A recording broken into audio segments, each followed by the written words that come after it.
What's up everybody, Chad here, welcome back to the channel. Quick update on the 7-inch Floss long range, long flight build. So I've just got everything back together here and I want to show you a quick update here before I go out this weekend.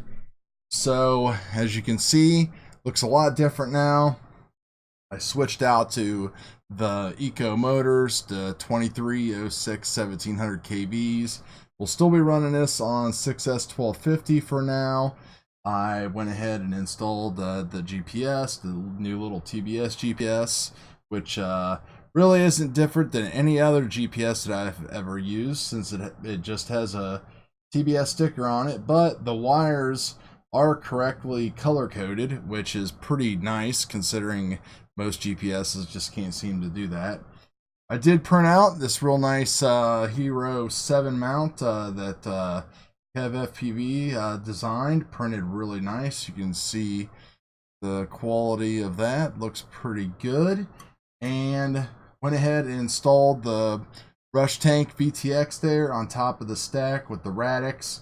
One thing about the Eco motors while I'm going over this is that the Eco, they saved a little bit of money by making the wires shorter, so I did have to use race wire here in the front and extend those to get to the Hobbywing ESC. I moved my CROSSFIRE down here to this bottom plate, and overall inside there everything is pretty clean, not too bad. It turned out a little bit better than I expected. I was one 5-volt power source short for the GPS, so I have the GPS being powered off of the VTX. That way I could have everything else, camera power and all that stuff, pretty clean. So the current weight now is 387, so we put 388, so we put on about 32 grams of weight compared to what we had before, and that is without putting a GoPro in there. Still on the fence about that. You know, I've got the 7 hyper smooth. If I can get this thing to fly good, then I don't see a reason why not to put the GoPro in there to capture some pretty nice video. So just something thinking about. So I'm planning on this to go really well, hopefully.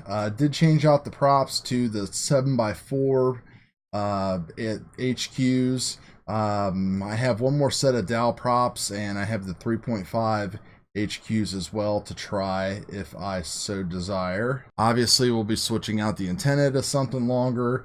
I set up GPS rescue mode with the settings that I typically use. Those might have to be adjusted a little bit.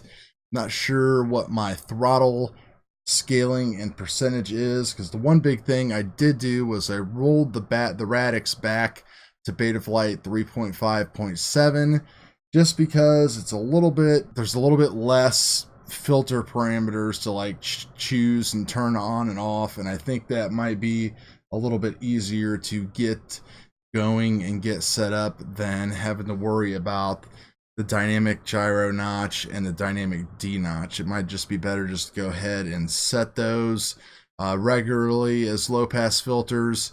Old school style, I set this up with the pre-configured settings of Dirty Quad, which I think most of the filtering is set up between 70 Hertz and 140 Hertz. Then I think there's some more around 200.